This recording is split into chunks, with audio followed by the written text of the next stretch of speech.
Bonjour à toutes et à tous, quel bonheur de vous retrouver pour une nouvelle édition de votre émission préférée où découvertes, apprentissage et réflexion se mêlent pour enrichir votre quotidien. Aujourd'hui encore, nous avons préparé pour vous un programme captivant. Alors, installez-vous confortablement. On va commencer avec du Zénab, avec le titre ODK. Oui, ce sera de la musique douce tout de suite.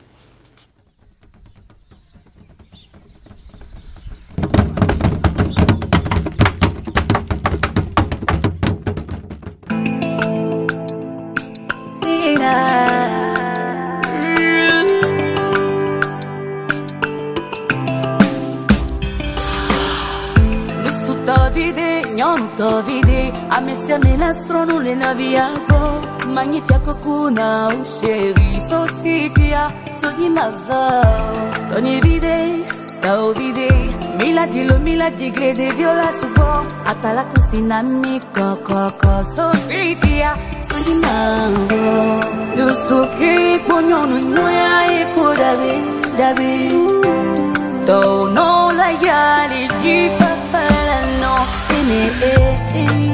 Odekai le jineme, Odekai le jineme, Odekai le jineme, Odekai le jineme, Odekai le jineme, Odekai le jineme, Odekai le jineme.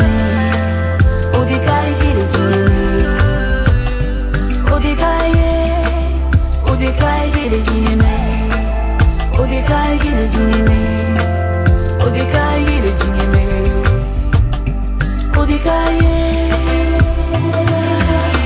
Osubinama, masibina wo, miano vide, miano vide.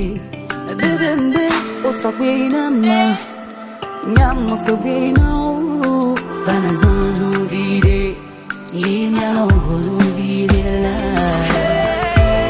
no suki konyono e pokade do no la yali ci fa falava no suki konyono e pokade do no la yali fa falava Odekai le jineme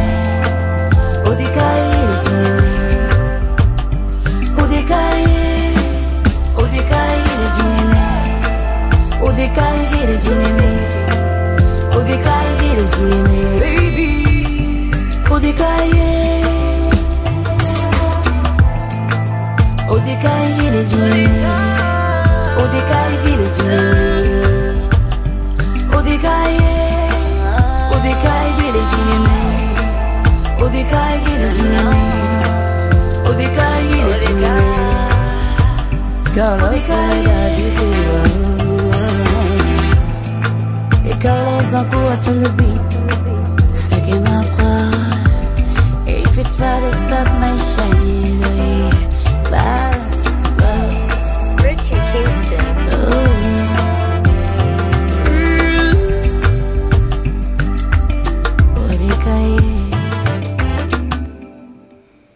Et oui, après cette magnifique introduction musicale, place à présent à un sujet qui redéfinit notre manière de travailler, notre manière d'apprendre et même de communiquer. L'intelligence artificielle, c'est parti pour le coaching numérique.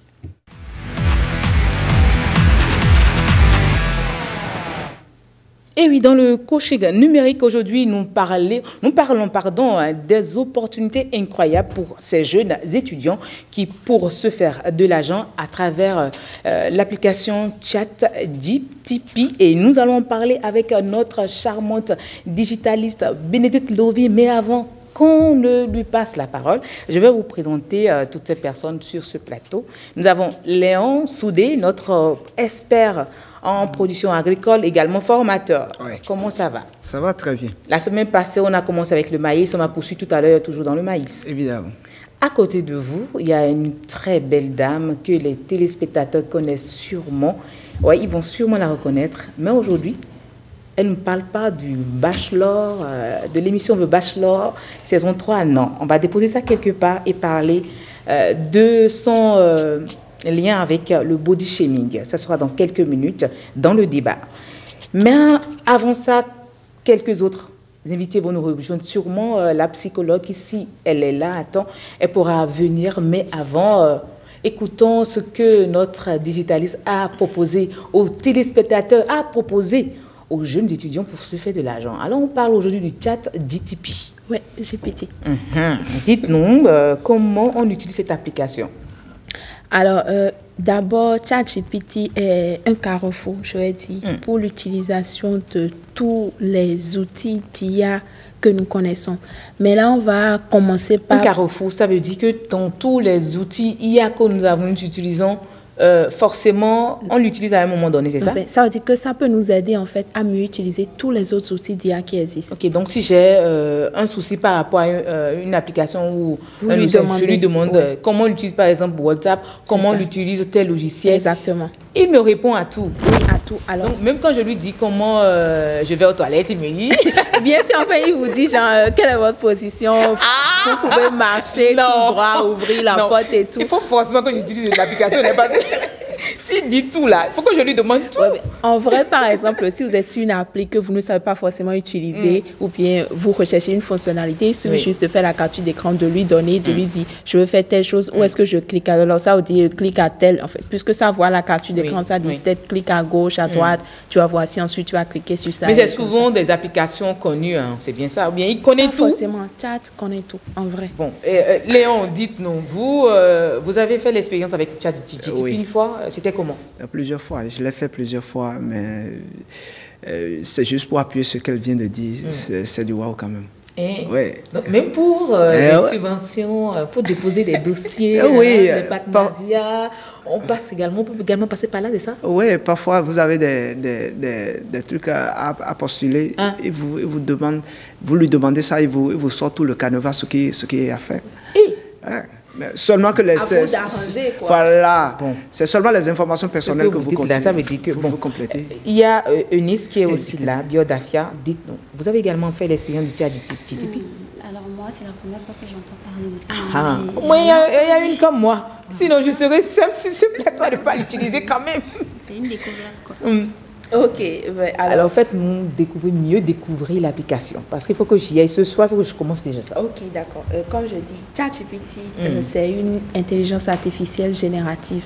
Quand on dit générative, c'est que tu lui poses des questions, ça te répond. Tu veux peut-être, je sais pas, tu veux envoyer un message à quelqu'un, tu n'as pas vraiment idée de, je ne sais pas où commencer le message, ni pas où finir, ou bien tu écris ce que tu as en tête et tu lui dis, reformule-moi ce message pour peut-être remercier Madame Yasmine pour un service qu'elle m'a rendu, ça va te reformuler ça. Alors, puisqu'on est dans le cadre de comment ça peut aider les étudiants à gagner un peu d'argent, on va parler de son utilisation pour créer du contenu, principalement dans le cadre des campagnes publicitaires. Alors, tu es étudiant et tu es sur les réseaux sociaux, que ce soit LinkedIn, qui est un réseau purement professionnel, ou bien Facebook, et tu vois des gens qui ont quand même des entreprises et tout, tu vois des publications qui passent, tu peux leur proposer, bonjour et tout, moi je suis telle personne, je peux vous aider à avoir, à poster peut-être, à faire une publication par jour, sur un mois, enfin, la personne peut te proposer un forfait et tout, tu acceptes en tant qu'étudiant parce que tu as quand même besoin d'avoir un peu de revenus de côté. Et pour cela, en fait, tu sais déjà ce que la personne fait.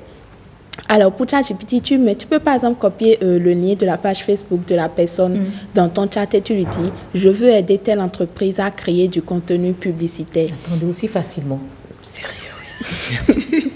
Alors, je veux que tu me proposes des publications sur un mois à raison de une publication par jour pour mieux propulser les activités de la personne ou bien pour tel but, parce que chaque campagne publicitaire avait quand même son but. Donc, en fait, ça va te proposer des publications, genre jour 1, jour 2, jusqu'à jour 30. Maintenant, si tu veux, tu peux lui redire encore, modifie-moi la réponse de telle sorte que les dimanches, ça publie des trucs de bon dimanche, ou de telle sorte que les week-ends, ça fasse des trucs de bon week-end, peut-être avec Madame Yasmine, des trucs comme ça. Donc, ChatGPT, c'est ça. Maintenant, vous savez qu'il n'y a pas de publication sans image.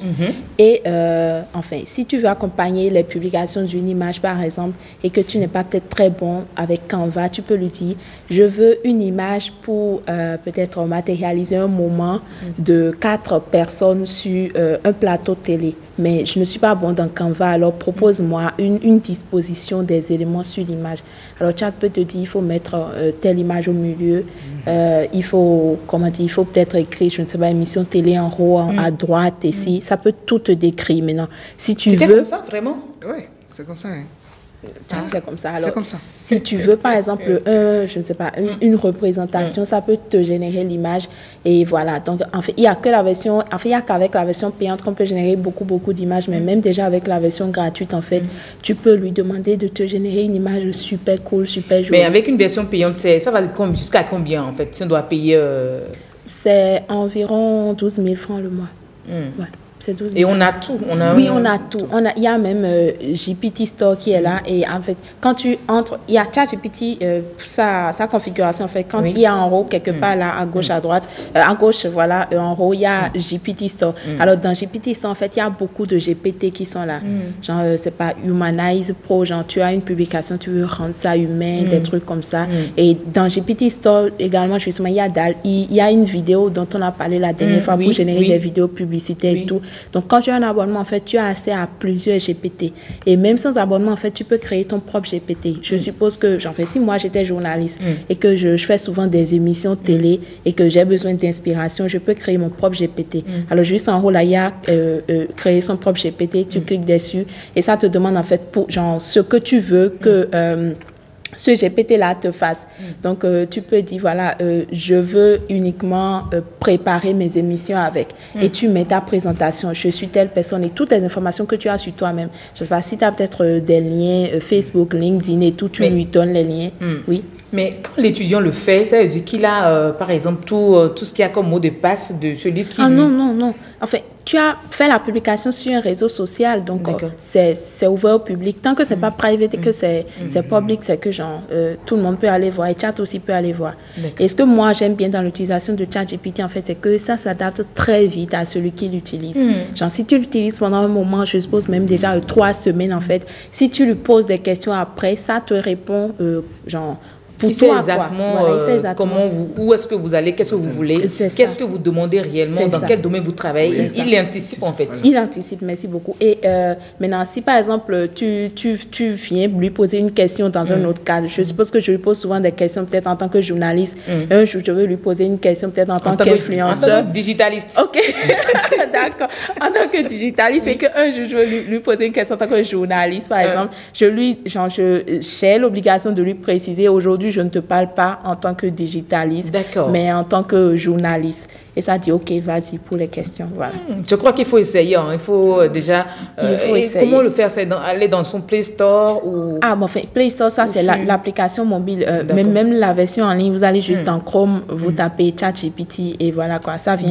La version de OpenAI avec le logo blanc, noir. Et voilà. Parce qu'il y a, il y a plusieurs, je vais dire, entreprises qui ont développé des ChatGPT, mais qui ne sont pas vraiment ChatGPT de OpenAI. Et comme ça, après quelques mois d'utilisation, après quelques, je vais dire même semaines d'utilisation, ça demande de prendre une version payante et tout. Alors que le ChatGPT de base, même en fait, ce que j'adore, c'est que c'est gratuit. Attendez, ça veut dire que je peux toutefois demander au ChatGPT comment utiliser des stratégies modernes pour booster ma production de maïs. Oui. Bon. Et une petite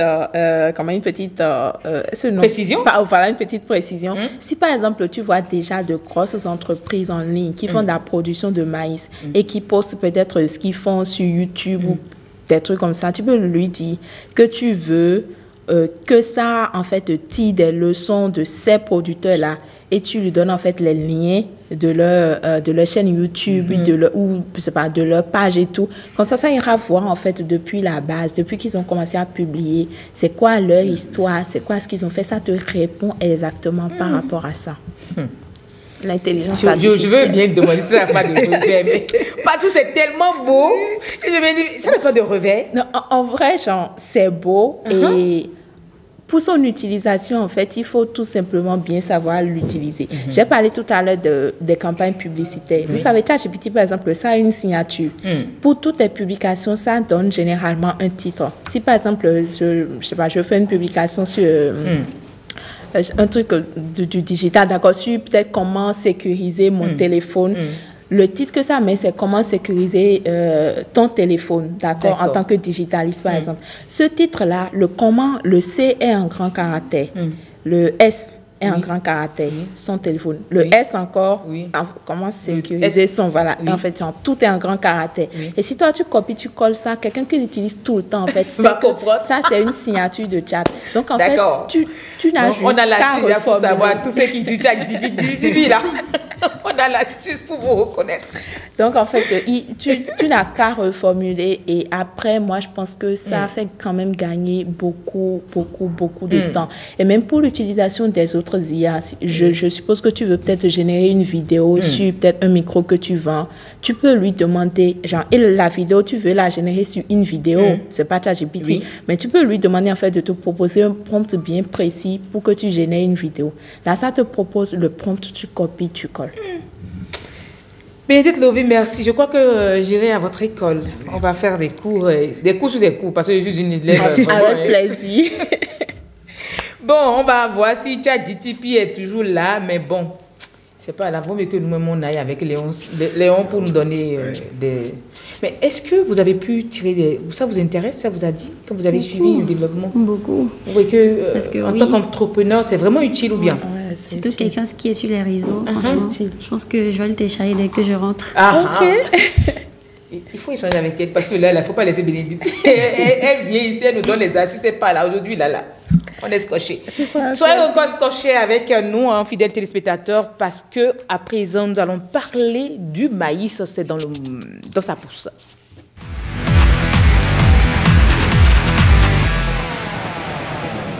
Oui, le maïs est encore à l'honneur, cette culture essentielle pour de nombreuses familles et également pour des entreprises agricoles. Pour mieux parler de la transformation de ce bien nécessaire pour nous, nous avons Léon Soudé qui est notre expert qui est sur ce plateau. La dernière fois, on a parlé déjà de comment préparer son sol, comment préparer sa terre pour accueillir la semence. Aujourd'hui, nous allons mieux développer et savoir avec lui quel type de semence pour avoir une bonne productivité. D'accord. Monsieur, merci d'abord, Madame Yasmine. C'est quoi, Madame Yasmine, là? C'est quoi? Qu'est-ce qui s'est passé? C'est parce qu'on n'a pas de chat GDP. Bon, parce que vous avez vu que l'application peut voler encore votre place. Elle m'a transporté dans son monde et puis c'est tout ça là qui agit. Ok, d'accord. D'accord. Donc, maintenant, pour une très bonne production de maïs, d'abord, on avait parlé de la préparation de la terre la fois dernière. Après avoir préparé son lit de semis, ce sont nos yagourts, donc vous me excusez beaucoup. Il faut une très bonne variété, parce que n'oubliez pas que nous sommes dans le cadre du business. En voulant le faire, il faut d'abord viser la rentabilité. Toujours. D'accord. Donc, il faut... Aujourd'hui, maintenant, nous avons assez de variétés qui donnent de hauts rendements. On ne va pas citer des noms ici juste pour faire la publicité. Donc, il y en a assez. Il y a... À part le haut rendement que ça donne, il faut aussi avoir des variétés qui traversent facilement les changements climatiques. Vous savez ce qui se passe, qui résistent à des aléas climatiques. Bon, à part ça, il faut aussi des directives de semis qu'il faut. Est-ce que, toujours pour comprendre, comme ça, si j'achète mon maïs au marché et que j'ai fait de la transformation en farine et que c'est très bon pour moi, je trouve que c'est bien tendre et autres, est-ce que je peux acheter cette variété et mettre ça en terre comme ça? Voilà, c'est là j'en venais. Il faut pas aller au marché choisir simplement des grains de maïs ou bien aller acheter 2 tongoro quelque part et venir semer. Non, semer ça, c'est pas conseillé. Il y a des maisons de production de semences. On vous envoie là. Moi, je conseille très souvent d'aller vers ces personnes qui sont des semenciers, dont j'en fais partie aussi. Donc, donc il faut aller vers ces personnes-là pour choisir ce type de semences-là qu'il faut. Parce que pourquoi on ne peut pas choisir ce qui est au marché? Parce que vous ne maîtrisez pas la ligne générationnelle de ça. Parce qu'il y a tout ça là qui est calculé. Donc, il faut aller vers les semences bien certifiées pour avoir un bon rendement au finish. Après la semence, quelle est l'étape qu'il suit? Très bien. Déjà que j'ai fait mon choix, comment je fais? Est-ce que je dois... La dernière fois, vous avez dit qu'il faut arroser le sol, il faut nourrir. Est-ce qu'il faut faire encore d'autres étapes avant d'aboutir? Oui, après l'achat de votre semence, vous attendez une bonne pluie. Si vous disposez des systèmes d'irrigation, vous arrosez correctement.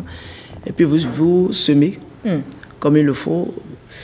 Il faut 2 grains par poquet si vous avez une très bonne variété, des variétés qui j'aime bien.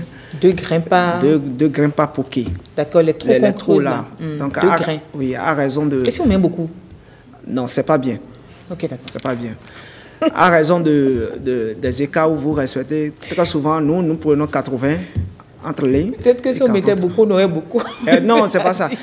Parce que quand vous mettez beaucoup, lors de l'émergence, il y aura une concurrence d'absorption des nutriments que vous avez. D'accord. D'accord. Donc, plus ils sont beaucoup dedans, ils vont vouloir partager l'ensemble de nutriments qui est dans le sol. Dans le sol. Donc, pour un bon développement, il faut 2 grains par poquet, à raison de 40 sur 80. D'accord. D'accord. Après cela, qu'est-ce qu'il faut, dites-nous? Bon, ce qu'il nous faut, après ça, vous suivez normalement comme il le faut. 2 ou 3 semaines après, vous passez au premier saclage. Et on arrose tout le temps aussi? Oui. Ou si on est en saison pluvieuse, on peut laisser? Si on est en saison pluvieuse, on laisse. Et puis la nature, on laisse la nature faire son travail. Voilà. Après, s'il n'y a pas on n'est pas en saison pluvieuse, il faut très souvent arroser ça. Pour que au moins les 40 premiers jours de la mise en terre, pour qu'on ait un bon lever quand même. Et là, vous avez dit, je crois, 3-4 semaines. 4 semaines après, vous passez au nettoyage du champ. D'accord. D'accord. Après ça, l'apport qu'il faut, il faut lui faire ça. Et maintenant... Quel apport encore? L'apport d'engrais. L'apport d'engrais. Ah, il faut le faire encore? Il faut le faire 2 semaines après. Et comment ça se fait? Est-ce que c'est dans de l'eau? Comment ça se fait? Comment on nourrit encore la terre d'engrais s'il y a déjà du maïs là? S'il y a déjà de l'engrais, comment ça se fait? Si c'est les engrais chimiques, vous voulez les mettre, on ne les fait pas poquer. Très souvent. Déjà que moi, je ne recommande pas les engrais chimiques. Voilà. Comment on utilise le bio? Pour le bio, qu'est-ce qu'il faut faire? Vous pouvez le faire par épandage. D'accord. Épandage, ça veut dire quoi? Vous essayez soit vous faites ça par couronne, vous essayez de mettre les couronnes autour de vous. Pas piqué? Ouais. Pas piqué, c'est ça? Oui. Vous prenez un piquet ou bien vous prenez un bois, vous faites des couronnes autour de la tige? De la tige et puis vous mettez les engrais qu'il faut à ça. D'accord. Donc, avant de le faire, il faut veiller que le champ soit bien mouillé aussi. Donc, peut-être après une pluie également, on peut le faire, ou après un arrosage. Voilà, c'est ça. On le fera également. C'est ça, on le fait. Bon, après et on laisse combien de temps avant de faire la récolte? Avant de faire la récolte, il vous faut au moins 2 apports. 2 apports d'engrais. Le premier jour, le premier apport, c'est après 40 jours. Le premier apport, c'est après 2 semaines. 2 semaines. Et après 40 jours, vous le faites encore.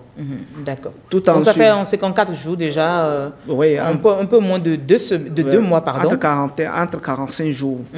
Donc vous devez faire 2 apports. Et puis, suite à cela, vous devez surveiller le champ à tout moment. S'il y a des attaques de chenilles, et puis vous les nettoyez. Vous avez dit qu'il y a déjà les mesures, l'intelligence artificielle. Oui, tout ça là. Et puis, tout ça pour nous. Donc vous devez être en train de suivre. Il faut mettre des piquets dans vos champs. Pour chasser les oiseaux migrateurs là. Voilà. Donc déjà après 60 jours pour certaines variétés données, vous commencez par manger déjà votre maïs frais. Non, avant de venir à la récolte, c'est la récolte déjà, c'est ça? Oui, c'est la récolte. Après 45 jours là? Oui, après entre 55 jours et 60 jours déjà pour certaines variétés. Vous commencez votre récolte déjà au frais. D'accord? On va rester sur la récolte là, comme ça. D'accord. Parce que je veux qu'on développe après la récolte comment il faut faire les transformations, la quantité qu'il faut. Il faut qu'on puisse tout dire aux téléspectateurs. Si vous dites tout de façon ramassée comme ça, ça ne va pas nous intéresser. Moi, j'ai toujours une question à propos de la récolte de maïs. Oui. Quand on récolte là, pourquoi est-ce que les gens ils tuent, non pas tuer? Pourquoi s'ils arrachent la tête, ils cassent la tête de... La tige. Du plan de dès qu'on enlève là, on casse. Très souvent, pourquoi c'est comme ça? C'est juste que Si la personne vient le premier jour pour sa récolte, il n'arrive pas à tout finir. C'est juste pour, à son arrivée pour la prochaine fois, reconnaître là où il a enlevé les... Donc, c'est juste pour ça. Je crois que ça avait une autre explication non. particulière. Merci beaucoup, Léon Soudé. Oui. Je sais que vous avez beaucoup encore à dire, mais on va continuer pour une prochaine fois. Oui, parce que sur le maïs, là, c'est ce qu'on mange tout le temps. Oui. Il faut qu'on puisse vraiment consacrer du temps. Donc, je crois que la semaine prochaine, on va continuer et parler un peu plus de la transformation également de notre maïs local.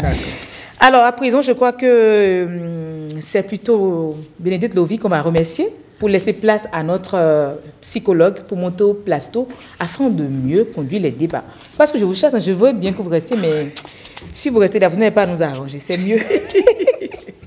Merci, c'est plaisir. Ok, ça sera tout de suite le débat.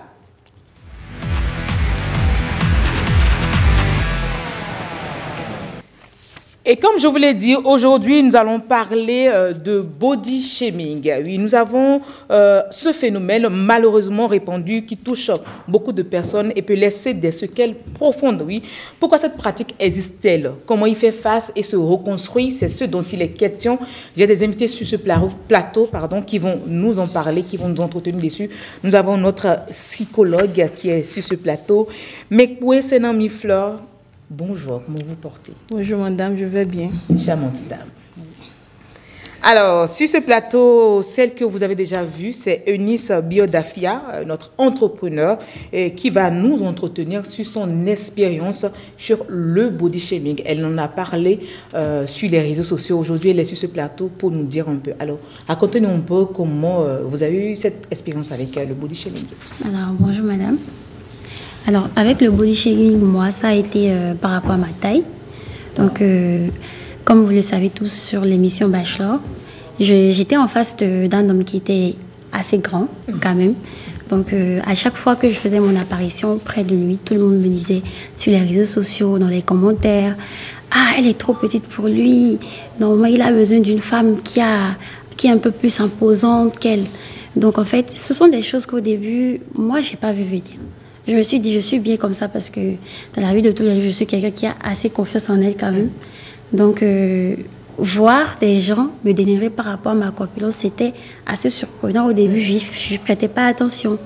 Mais à un moment donné, ça a vraiment commencé par me toucher. Je me suis dit, alors là, il faut vraiment que j'en parle, que les gens puissent comprendre en fait que ce sont des choses qu'on ne doit pas faire en fait. Que ça soit une personne grande de taille, petite de taille. Nous sommes des créatures de Dieu en fait. Donc, mais comment concrètement cela vous a-t-il touché? Est-ce que c'était déjà, à part avant le Bachelor, l'émission, est-ce que vous avez déjà subi ce body shaming? Non. Par rapport au body shaming, je n'ai jamais eu ce genre de commentaires par rapport à mon physique. C'est par rapport à l'émission et par rapport à la personne que j'avais en face de moi. Les gens faisaient des comparaisons. Et surtout parce qu'il y avait plusieurs femmes sur cette émission. Il y avait tout type de physique, mince, grande, petite. Donc, les gens trouvaient que par rapport aux autres femmes qui étaient là, moi, je n'étais pas du tout le style de femme qui irait avec lui par rapport à ma confiance. Je fais 1m59. Tout côté, vous êtes belle avec votre taille. Merci. Donc, voilà un peu. Peu importe la taille, vous êtes belle. Merci. Et ce qui importe, c'est la beauté intérieure, plus que la beauté extérieure. Moi, j'ai une petite question à poser rapidement. Allez-y. Mais quand les gens ont commencé par dire des trucs comme ça sur vous, ça vous a gêné. Comment vous avez pu continuer l'émission? Non, l'émission n'était pas en direct. Ok. Donc, c'était juste, on était là, on regardait juste la réaction des gens, mais c'est quelque chose qui a été tourné depuis. Donc, ça n'a pas vraiment impacté mon apparition dans l'émission. Ok. Donc, c'est après l'émission que ça... Et est-ce que... quelles étaient les solutions que vous avez utilisées pour vous en sortir, pour sortir de ce dénigrement? Alors, comme je le dis tous les jours, en fait, quand tu as assez confiance en toi, il y a beaucoup de choses qui ne te touchent pas. Mais à un moment donné aussi, j'ai été touchée de voir qu'il y avait certaines personnes qui étaient aussi sur l'émission des habits à moi, qui étaient assez petites, qui vivaient en fait ce dénigrement. Et j'ai décidé d'en parler en fait pour essayer de faire comprendre aux gens qu'il est très important d'avoir confiance en soi. Si tu as confiance en toi, peu importe ce qu'on te dit en fait, ça ne te touche pas réellement. Donc, est-ce que si l'émission n'était pas finie bien avant, c'était pas des enregistrements, c'était du direct, est-ce que ça aurait pu jouer sur vous pendant votre... Pas qu'au-dessus. Oui, parce que vraiment, si tu es quelqu'un, tu n'as pas vraiment le mental et qu'on te dit à chaque fois, non, elle va pas avec lui, elle va pas. Franchement, je pense que ça aurait joué sur moi. Et Dieu merci, ce n'était pas le cas. Merci beaucoup. Je vais à présent m'adresser à la psychologue. Dites-nous, Madame Fleur, et je n'ai pas envie de dire cette pathologie, hein, mais cette affection mentale, qu'est-ce qui pousse des gens à agresser verbalement d'autres? Bon, déjà, quelqu'un qui n'a pas confiance en soi peut projeter sur l'autre son manque de confiance. D'accord. Ça peut venir de là. Et le fait de voir quelqu'un parvenir aussi peut inciter à porter des critiques négatives. Et comme on l'a dit tout à l'heure, l'invité, le body shaming, c'est le fait de porter des préjugés, des commentaires déplacés, des appréciations négatives sur la personne, sur l'apparence et le physique de la personne qu'on a en face de soi. Et déjà, quand tu vois le profil de ceux qui portent ces genres de critiques, ce sont des gens qui n'ont pas souvent confiance en eux et qui manquent d'atouts qui projettent sur l'autre. À entendre les uns les autres, on aurait cru que le body shaming, c'est seulement sur des femmes que cela se fait. Mais vous, Léon, est-ce que vous pensez que les hommes également subissent ça? Oui, les hommes aussi en subissent. Comment? Parfois, surtout nous dans notre activité, quand je projette tout dans mon activité, parfois il y a des ouvriers que nous prenons chaque fois pour nos activités. Quand ils viennent, nous regardons l'apparence de la personne ou bien celui qui est en train de conduire les activités. Celui-là que vous nous avez amené, en le voyant, il est déjà, soit il est déjà trop yovo, ou bien il est déjà trop timide. Est-ce que celui-là peut faire... Il m'est arrivé une fois la première fois où j'ai recruté des ouvriers pour travailler dans mon champ. Mais le premier jour, le gars, il est mené. Je commence à dire, mais celui-là, est-ce qu'il peut faire une activité champêtre? Mais j'ai été surpris. Jusqu'à aujourd'hui, il a été il demeure et reste toujours le meilleur de mes employés que j'utilise. Donc, c'est réellement des préjugés qu'on a sur ces personnes. Et c'est ce que nous-mêmes nous ressentons, que nous renvoyons, projetons sur ces personnes. Donc, ça arrive aux hommes aussi. Ça arrive aux hommes. Bon, il peut y arriver, surtout nos frères qui sont un peu gros. Donc, il y a aussi ces aspects-là que nous essayons tout. Soit dans les activités sportives, la façon dont lui il est gros là. Demandez-moi, est-ce qu'il peut faire même 2 mètres de... Mais le gars, il n'a rien à foutre à faire. Sa vitesse n'a rien à foutre avec ce qu'il a. Donc, c'est des choses qui arrivent couramment dans beaucoup de domaines. Dans beaucoup de domaines. Alors, madame, notre psychologue, je veux bien savoir, est-ce que... C'est Nami, merci beaucoup. C'est ce prénom que je voulais depuis. Alors, dites-nous, est-ce que à part l'apparence physique, où on parle de femmes courtes comme elle, quelles sont les autres formes de dénigrement qui rentrent dans le body shaming? Bon, comme forme de dénigrement, on peut parler de la couleur de la peau. D'accord. On peut parler aussi... Pourquoi vous êtes noire, c'est ça? Oui. Dans ma pratique, j'ai eu à rencontrer, scolaire bien sûr, un enfant de la classe de CM qui était victime de ça. Le harcèlement sexuel, mais assez sur sa couleur de peau. Parce que ses camarades lui disaient souvent, regarde-moi sur Adoui. Adoui en fond, ça veut dire noir pur, voilà. Merci. Adoui, chat noir, des commentaires vraiment déplacés sur sa couleur de peau. Ça peut se faire aussi sur le physique, le visage, les mimiques et autres là. Il y a beaucoup d'aspects. Ce n'est pas que sur l'apparence du corps. Ça touche tout ce qui a trait à l'apparence que la personne projette. Ok.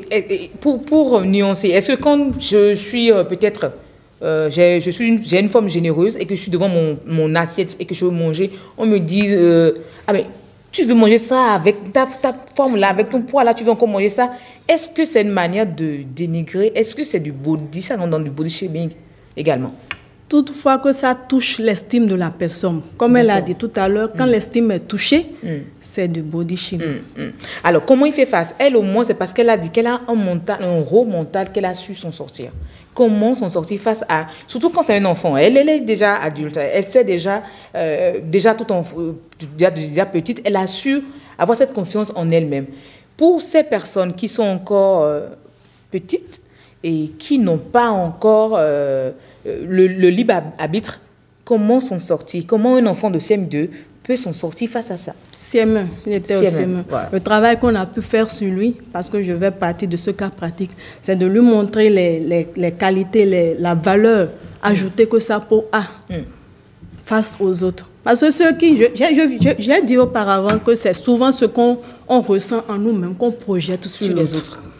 Ceux qui le font, ce sont des gens que leur maman a utilisé des pommades pour pouvoir éclaircir, éclaircir la peau. Donc, il lui renvoyait cette image-là. Pourquoi toi, tu es noir? Ta maman n'a pas eu assez d'argent pour pouvoir te décaper la peau. Donc, on a eu à lui refaire ce travail mental-là, lui montrer la beauté de sa peau et lui montrer qu'il était beau naturellement. Est-ce que c'est bon de dire à l'enfant de répondre? Quand on lui dit, par exemple, tu sais que tu es vilain avec tes tenues que tu portes pour venir à l'école, est-ce que c'est bon aux parents de dire à l'enfant, dis à ton détracteur qu'il est le plus vilain, la plus vilaine créature de cette terre? Est-ce que c'est bon de dire ça ou carrément de dire à l'enfant de s'abstenir de répondre?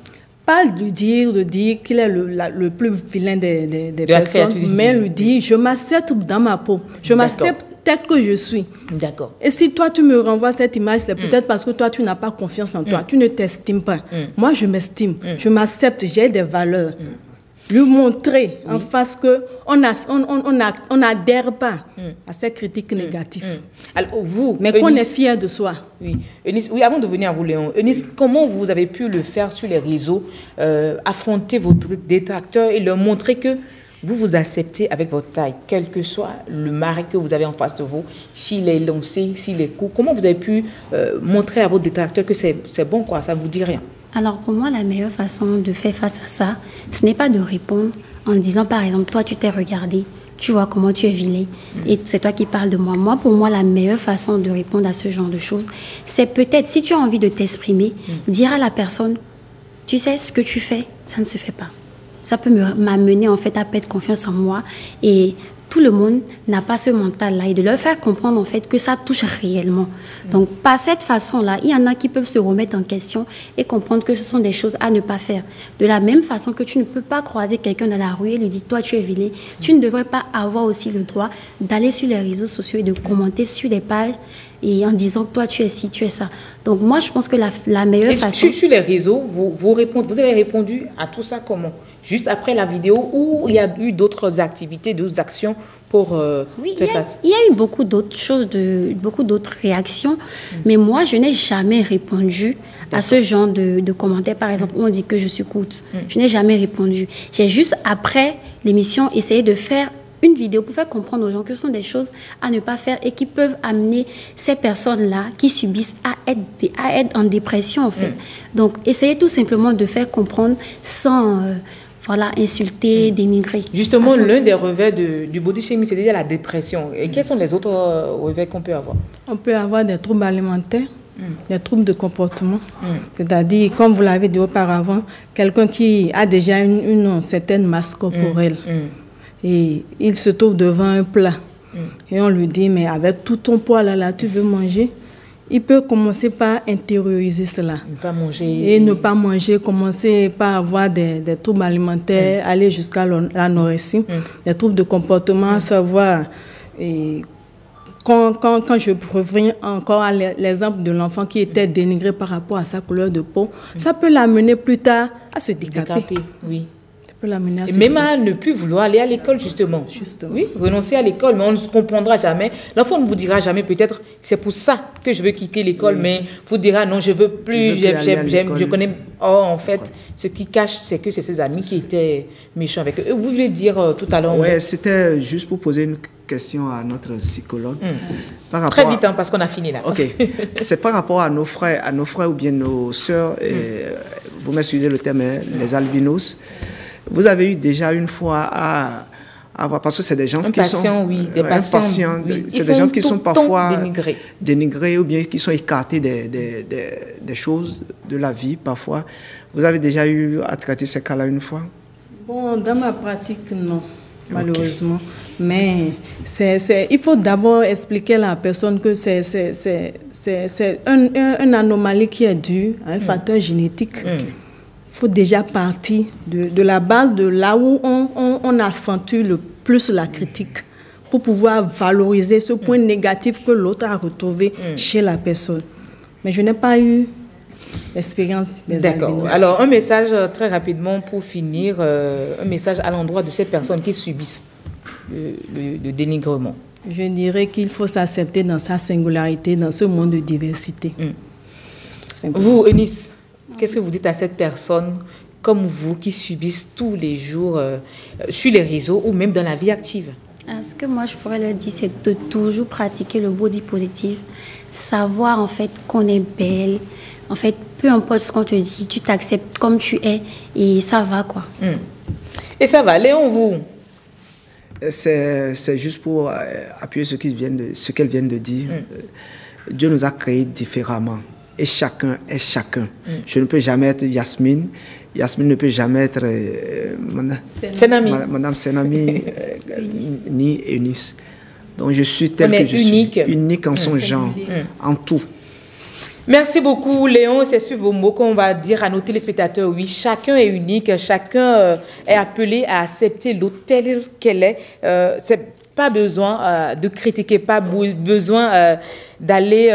quand vous avez des remarques, rapprochez-vous de la personne, essayez de trouver la manière pour lui dire, pour lui faire comprendre peut-être que c'est sa manière de vivre. Vous ne savez pas. Donc, lui imposer vos propos pourrait carrément conduire à la dépression. Et cultivez toujours autour de vous la paix, la joie. Oui, donnez plus de l'amour. Quand vous voyez quelqu'un qui peut-être a une forme généreuse, a peut-être une forme svelte, vous voulez que la personne prenne du poids, cultivez l'amour, donnez de l'amour à cette personne. C'est peut-être ce dont cette personne a besoin pour trouver son équilibre. Vous ne savez pas, peut-être que c'est son bonheur. Donc, cherchons plutôt le bonheur des autres. Ne cherchons pas notre bonheur à travers les autres. Ce sera ce que je vais vous dire sur ce plateau. Je vous dirai bon appétit, portez-vous, à très très bientôt. Bye bye.